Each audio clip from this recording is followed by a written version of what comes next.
Hello Math Analysis students.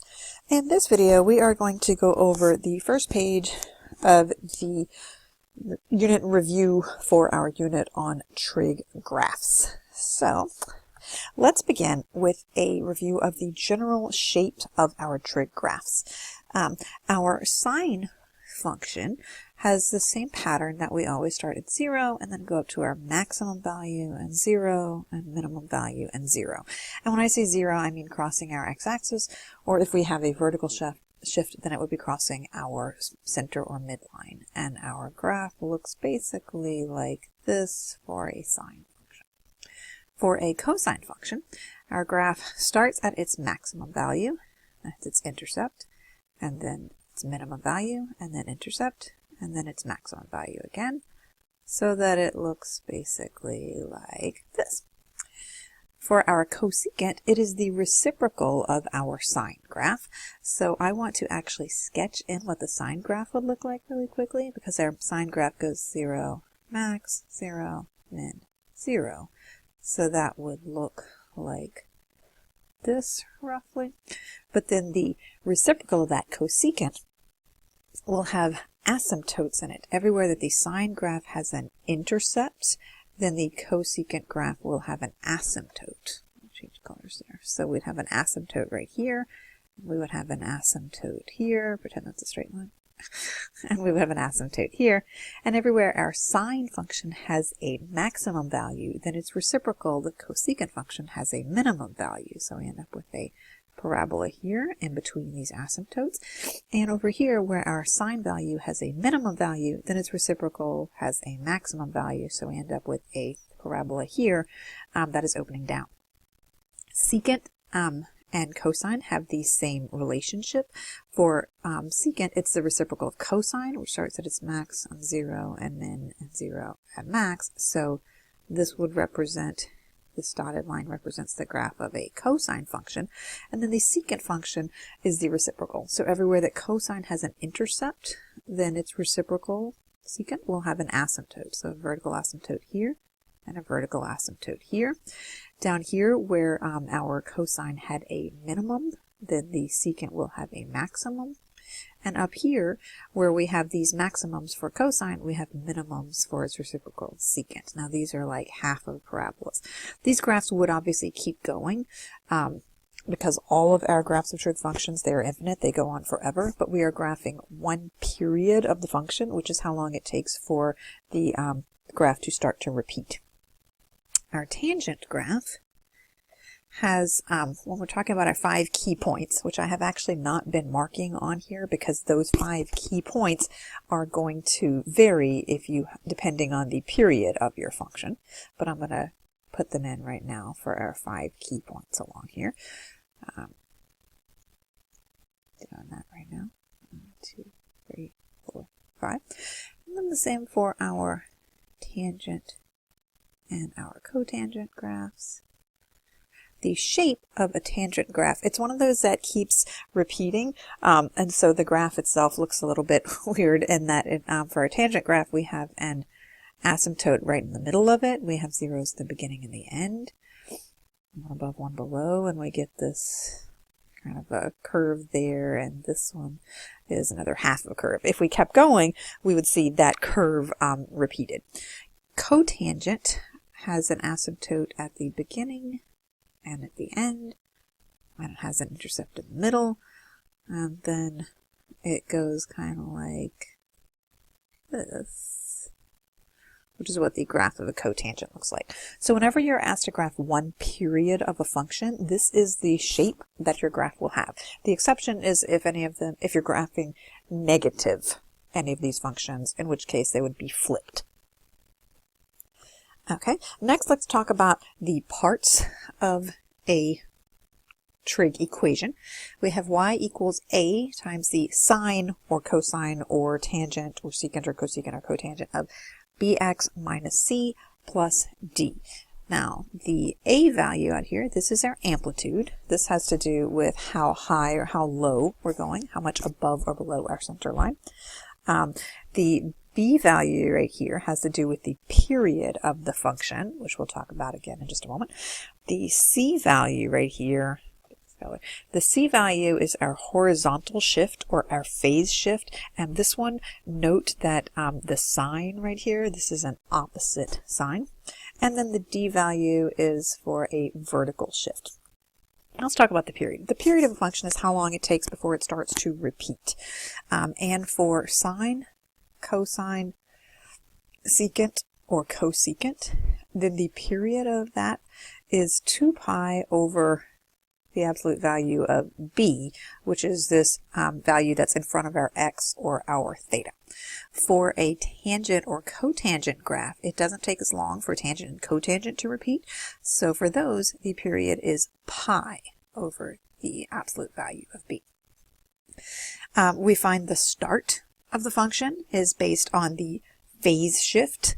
And the start is the same thing as the phase shift, which is our C over B. Now, if there is no horizontal shift, then the start is just 0. But if we have a horizontal or phase shift, then we calculate the start by doing our C value divided by B value. The end of the graph is this start, our C over B. Hang on, let me rewrite that. I want to write it as the start or the phase shift.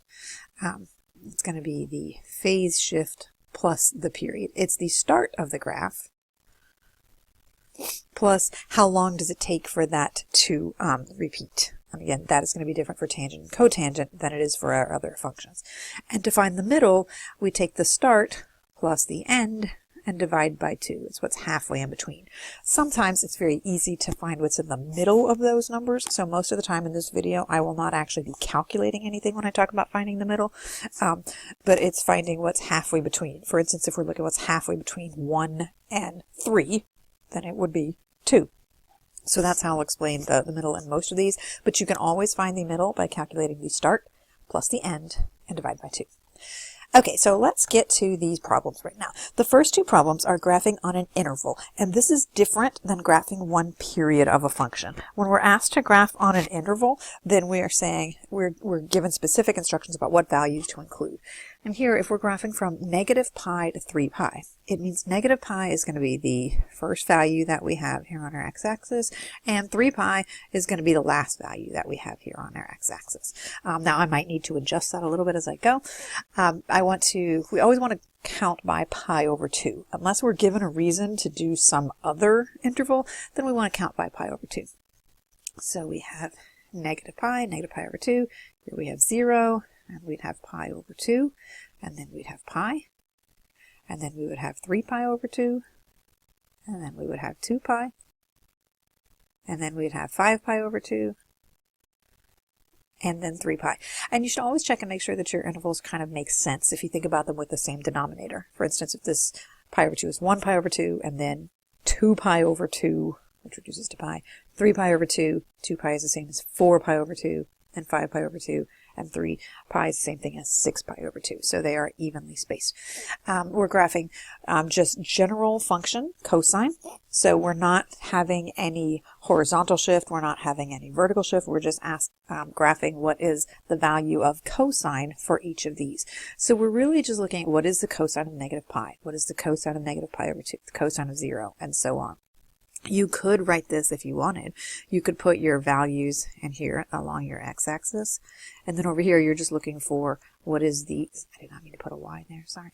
What is the sign of that value? Because this would be our x value, and then our y would be what is the sign of that value. For a regular sign without any amplitude, then we have a maximum value of 1.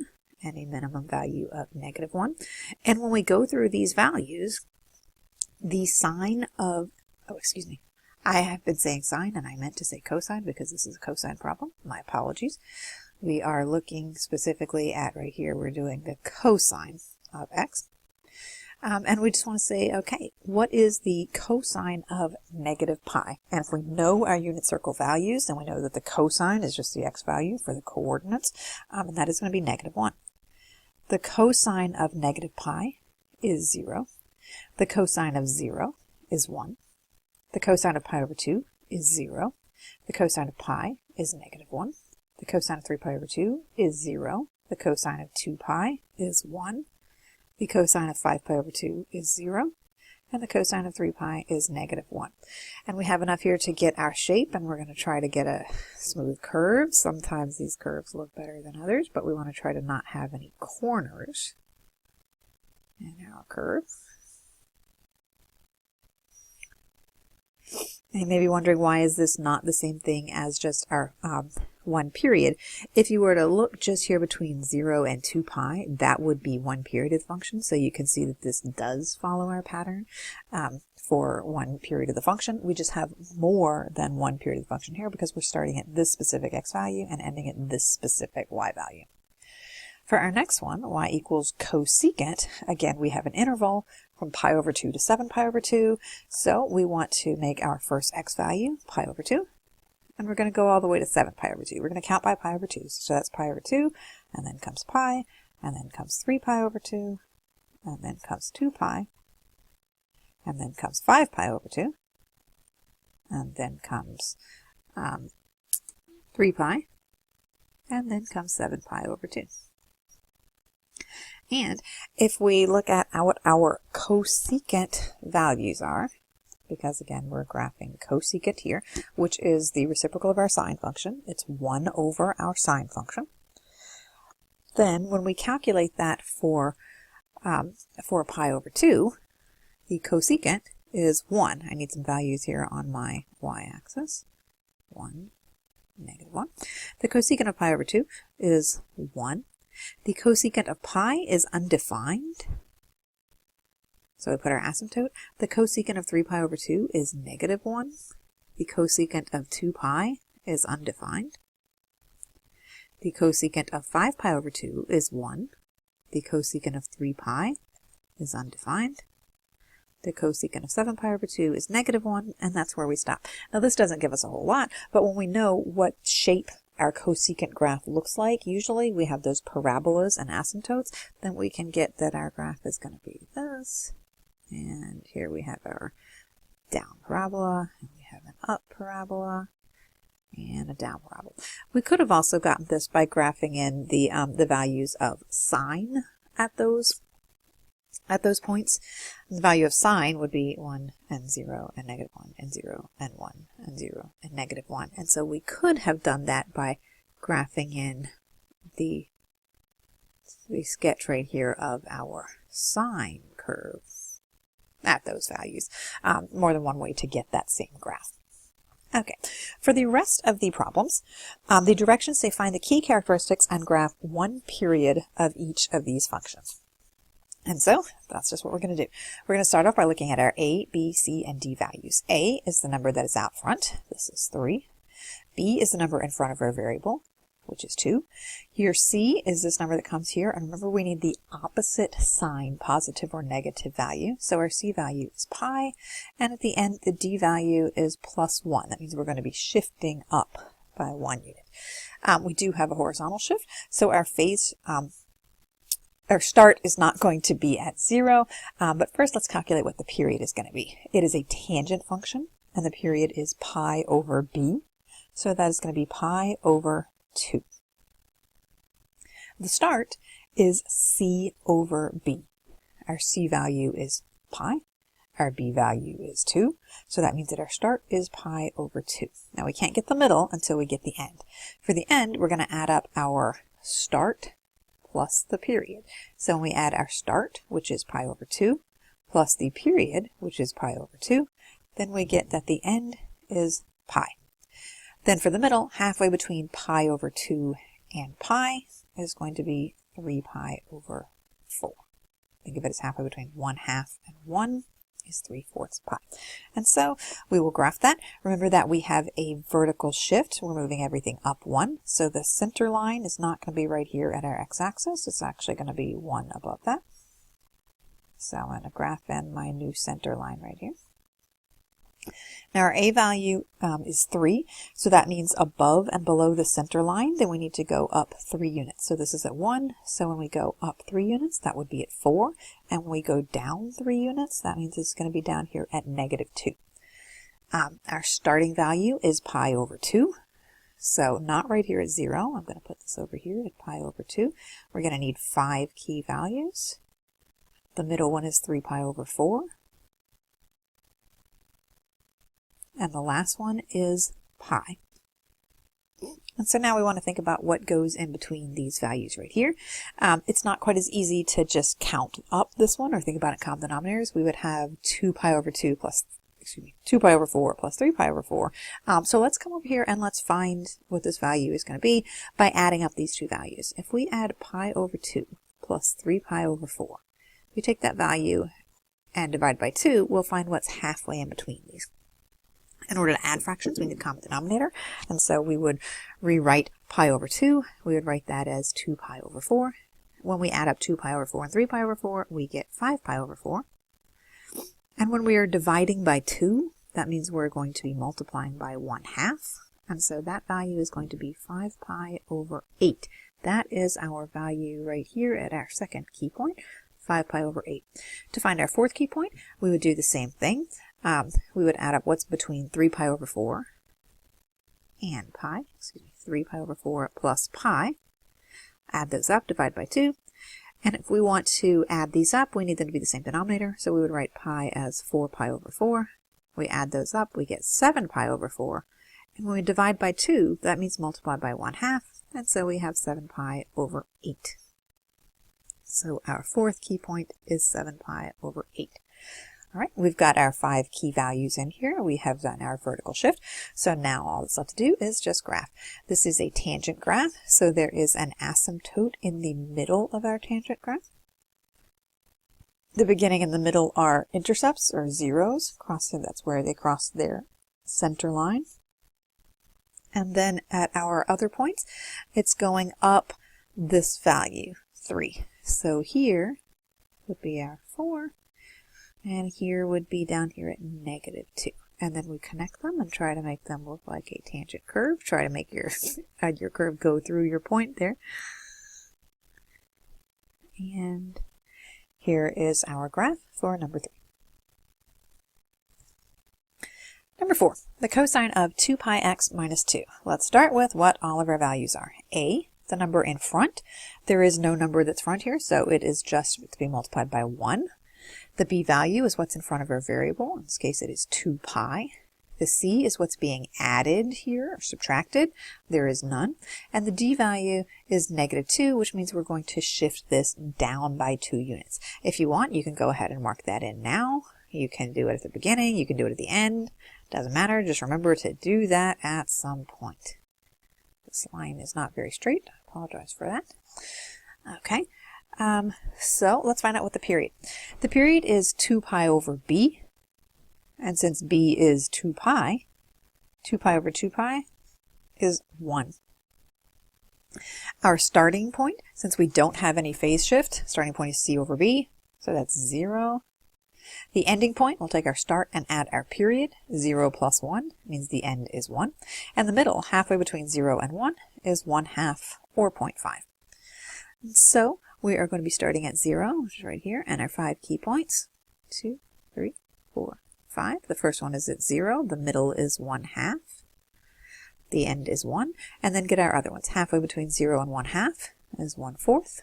Halfway between 1/2 and 1 is 3/4. We are graphing a cosine function, so we know what our curve should look like.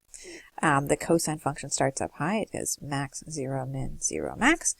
Since our a value is 1, it's 1 above our center line. So maximum and intercepts, and then I should draw in one more down here for what's going to represent my minimum. And intercept and maximum. And then that gives us a curve that looks roughly like that. For number 5, let's see here. Our a value is 2. Our b value in front of our variable is 3. The c value, representing our horizontal shift, is 0. And the d value is +2. That means we're going to be shifting our graph up 2 units. Maybe we want to go ahead and graph that in right now. So our center line is going to be at 2. All right. The period for sine, cosine, secant, and cosecant is 2 pi over b. So that will be 2 pi over 3. The start is c over b. Again, since our c value is 0, we don't have any horizontal shift. The start is 0. The end is the start plus the period. So that is going to be 2 pi over 3. And the middle, halfway between 0 and 2 pi over 3, is pi over 3. So when we graph our 5 key points here, 1, 2, 3, 4, 5, the first one is 0, the middle one is pi over 3, the second one is 2 pi over 3, the end is 2 pi over 3. Now for this one, halfway between 0 and pi over 3, add them up, divide by 2, or take half of pi over 3, which is pi over 6. And then here, halfway between pi over 3 and 2 pi 3, we can add them up. We get pi, divide that by 2, is pi over 2. You could also think about it in terms of 6. This pi over 6 is 1 pi over 6. Pi over 3 is equivalent to 2 pi over 6. The 2 pi over 3, that's 4 pi over 6. So you could think of it this way, 2 pi over 6 and 4 pi over 6. And then in between there would be 3 pi over 6, which simplifies to pi over 2. Okay, we've got in our 5 key points, so we've got in our vertical shift, so now let's just graph our function. It is secant, which is the reciprocal of cosine, so I usually like to sketch in my graph of cosine first. I do need to go 2 above and below my center line. So when I go 2 above, it's going to put me at 4, and 2 below is going to be at 0. Cosine graph, let's see, it starts at its maximum, intercept, minimum, intercept, maximum. So our cosine graph would look like this. But we are graphing the reciprocal of that, which is going to have asymptotes, where cosine has intercepts. And our max and mins will be reversed. So this is going to be, sorry, and I should really make that come a little bit closer to my asymptote. Let me rewrite that there. My start is 0, so when I go here, this is going to actually be closer to that there. I'm going to have a parabola opening down, and then I have a parabola opening up here. I should have given myself a little more space there, but there is our graph. And for number 6, we have our a value is 3/2, 1/2. B value, what's in front of our variable, is just 1. Our C value is pi, and that's positive pi. And our D value, we have none. So there is no vertical shift on this one. The period for a tangent or cotangent is pi over b. Pi over b would just be pi. The start is our C over b. Pi over 1 is pi. The end is our starting value plus the period. Pi plus pi makes 2 pi. And our middle value is halfway between pi and 2 pi, which is 3 pi over 2. So our starting value is pi. So when I mark this here, I'm going to start not at 0, but to the right, pi. I'm going to put in my 5 key values here. The middle is 3 pi over 2, and the end is 2 pi. Halfway between pi and 3 pi over 2, if we know our unit circle, then we know that that is going to be 5 pi over 4. And halfway between 3 pi over 2 and 2 pi is 7 pi over 4. If you don't know the unit circle, feel free to add up these values. And when you do that, add them up and divide by 2, and you do indeed get 5 pi over 4 and 7 pi over 4. This is a cotangent graph. We know the shape of a cotangent graph. It has asymptotes at the beginning and at the end. And the center, it has a 0, and then, oops, I didn't mark anything on my y-axis, so I should do that now. I need to mark at 3/2, negative 3/2, that's how far above and below 0 or our center line we're going. And then this is a cotangent graph, so it has this kind of funky shape. And then we try to make our curve look like the graph of a tangent curve, and here we go. And that is the first page. The back of this page will be in a separate video.